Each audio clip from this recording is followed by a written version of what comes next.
Wie? Random, das da kann doch nicht dein fucking Ernst sein. Oh doch, Klein Timmy, oh doch. Und jetzt halt die Klappe und geh. Na gut, Random. Anyway, willkommen zum dritten Random Turbo auf diesem Channel. Oh, ich bin schon der dritte Random Turbo. Und der zweite Random Turbo, der hoffentlich in der ganzen Form bleiben wird. Denn heute beginnen wir diesen neuen Random Turbo mit was Altem. Heute remaken wir doch mal das älteste Random Turbo Video und reden wir ja doch mal kurz wieder über Halloween und das ganze Drum und Dram. Bedenkt, hierbei handelt es nur um meine Meinung. Falls ihr eine andere Meinung, warum auch immer habt, schreibt diese doch gerne in den Kommentaren. Und bedenkt, hierbei handelt es sich um ein anderweitiges Video, also um die normalen Videos. Hierbei werde ich eher mehr ramblen und ein wenig paar Dinge ansprechen, die was mit Halloween zu tun haben, ich entweder großartig oder absolut nicht ausstehen kann und generell einfach nur über so paar Dinge Halloween-related reden. Von daher ist der Titel vielleicht nicht so akkurat, aber ich versuche mein Bestes. Anyway, alle Disclaimer wurden disclaimed, legen wir los. Dann beginnen wir doch mal mit Halloween als solches. Und so sehr ich diesen Feiertag wirklich liebe, habe ich etwa eine Confession zu machen. Wirklich große Erfahrungen mit Halloween, mit den Kostümieren und so weiter hatte ich nie. Ich weiß,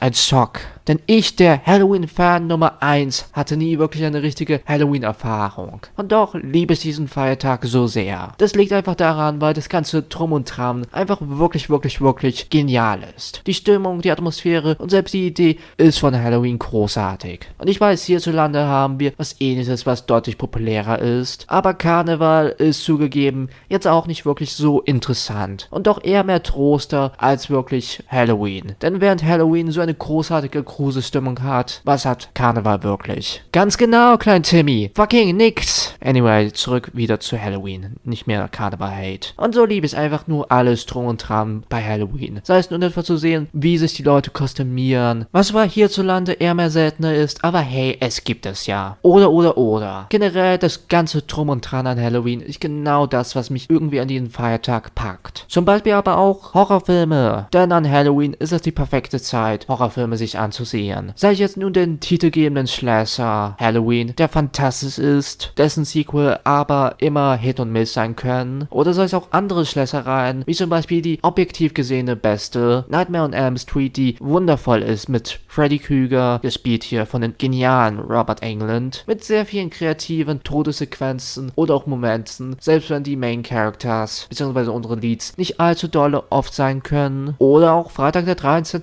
was eine Reihe ist, die ähnlich schon wie bei vielen der anderen Schleißereien immer so ein Hit und Miss ist. Manchmal wirklich unterhaltsam ist, manchmal aber wirklich Mittelmaß ist. Aber hey, es ist immer schön zu sehen, diese ikonische Iconography, die Soundeffekte oder auch einfach nur Jason Voice selbst. Mal sehen, ob da irgendwann mal was dazu kommt, nachdem dieses Copyright-Fiasko mehr oder weniger nach Jahren im Court gesettet wurde. Vermutlich nicht, aber hey, wir haben zumindest Jason X, was der beste Freitag der 13. Film ist. Und wenn ihr damit nicht zustimmt, was macht ihr hier? Schaut Jason X, objektiv gesehen der beste Jason-Film. Und hey, das Freddy vs. Jason Crossover war eigentlich ziemlich nice. Zumindest die Kämpfe. Alles drum und dran war doch eher mehr Oder natürlich auch die beste Horrorfilm-Trilogie, The Evil Dead von Sam Raimi, was vielleicht genau besprochen wird in diesem Monat. Zwinker. Aber nicht nur Horrorfilme gibt es, sondern auch Filme, die einfach eine Halloween-Stimmung angeben oder sonstiges. Zwar immer noch ein Horrorfilm, ist Trick or Treat eine wundervolle Anthology-Sammlung, die super ist, sich anzuschauen zu Halloween oder eben zur Halloween-Zeit im Oktober. Wirklich große Empfehlung meinerseits, der große Geheimtipp dieses Videos. Oder auch The Lighthouse, was auch ein Horrorfilm ist, aber den ich auch wirklich einfach nur empfehlen kann. Link zu diesem Video übrigens in der Infocard, wie auch zu anderen paar Videos, falls ihr interessiert seid. Aber nicht nur, wie gesagt, Horrorfilme gibt es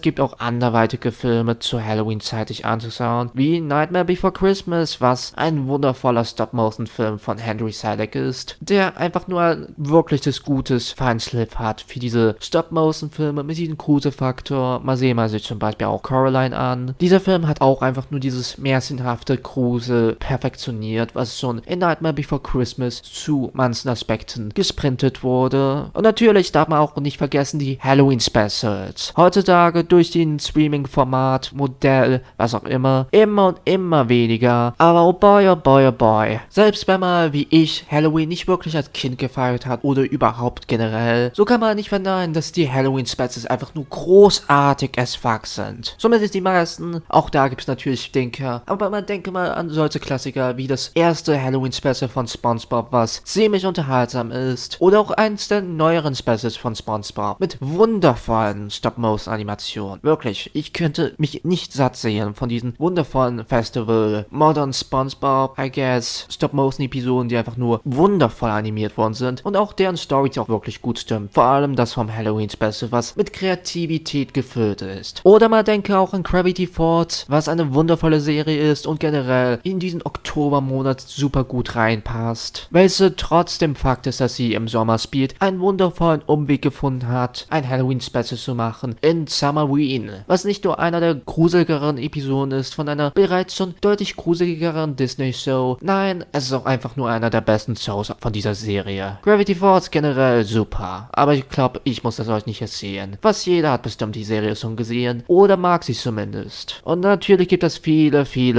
weitere Beispiele dafür. Denn Halloween-Specials sind immer großartig und meiner Meinung nach ein Ticken besser sogar als die meisten Weihnachtsspecials. Denn die Weihnachtsspecials, so sehr man es auch eingefallen können nach einer Weile doch ein wenig öde oder repetitive sein. Dagegen mit den Halloween-Specials peilt mal eher mehr sowas an, um eine bestimmte Atmosphäre aufzubauen. Ich meine, Phineas und Ferb hatte zum Beispiel etwa ein Halloween-Special, wo wir quasi einen Horrorfilm-Zombie-Klassiker parodieren. Aber es ist Dr. Doofenshmirtz. Genial einfach nur. Genial. Aber nicht nur Motion Pictures gibt es, die wundervoll für die Halloween-Zeit passen. Auch andere Mediums bieten sich wirklich gut an für die Halloween-Zeit. Ich meine, ein großer Punkt, der leider zu wenig angesprochen wird, wenn es um die Thematik von Grusel geht, sind Kurzgeschichten, aka Short Stories. Und dabei habe ich eine wirklich gute, die vermutlich die meisten schon kennen. Für die Leute, die es aber nicht kennen, I Have No Mouth and I Must Dream ist eine wundervolle Kurzgeschichte, die einfach nur genial ist, wirklich. Sie nimmt paar wirklich universelle Themen auf und zieht sie auf einer sehr interessanten Sci-Fi-Linse ein. Es ist eine sehr kurze Geschichte mit nur weniger als 20 Seiten, meine ich. Aber meine Güte, sind diese 20 Seiten wirklich so effektiv geschrieben wie noch nie. Es ist ein Klassiker unter den Kurzgeschichten und so gut wie fast jeder hat schon mal von dieser Story was gehört oder hat eine Referenz zu dieser gesehen. Aber ähnlich schon wie ein paar der besten Sci-Fi-Klassiker bringt sie einen zum Nachdenken ein und vor allem mit der Erweiterung und der Weiterentwicklung von AI ist es etwa eine sehr interessante Geschichte, sich in der heutigen Zeit mit dem heutigen Wissen, was wir haben, zu lesen. Wirklich große Empfehlung. Falls ihr aber eher weniger der Lesetyp seid, vielleicht spricht euch etwa das Audiodrama des gleichnamigen Short Stories an oder auch vielleicht das Videospiel, was auf diese Kurzgeschichte basiert. Was, by the way, fantastisches Voice Acting einfach nur liefert. Aber ja, vielleicht werde ich irgendwann mal in der Zukunft ein genaueres Video zu dieser Kurzgeschichte und alles drum und dran widmen, falls es Interesse gibt. Doch anyway, beenden wir doch mal dieses sehr anderweitige Video. Ich weiß, es war sehr rambly und ich habe etwa auf Punkt zu Punkt gesprungen, statt in meiner Struktur zu arbeiten, wie bei vielen anderen Videos. Aber so ein Video ist auch immer eine schöne kleine Abwechslung. Doch anyway, wir sehen uns bzw. hören uns beim nächsten Random Tober Video, was definitiv deutlich strukturierter wird. Aber bis dahin, wir sehen uns bzw. hören uns beim nächsten Mal. Euer Random oder so ähnlich. Bye!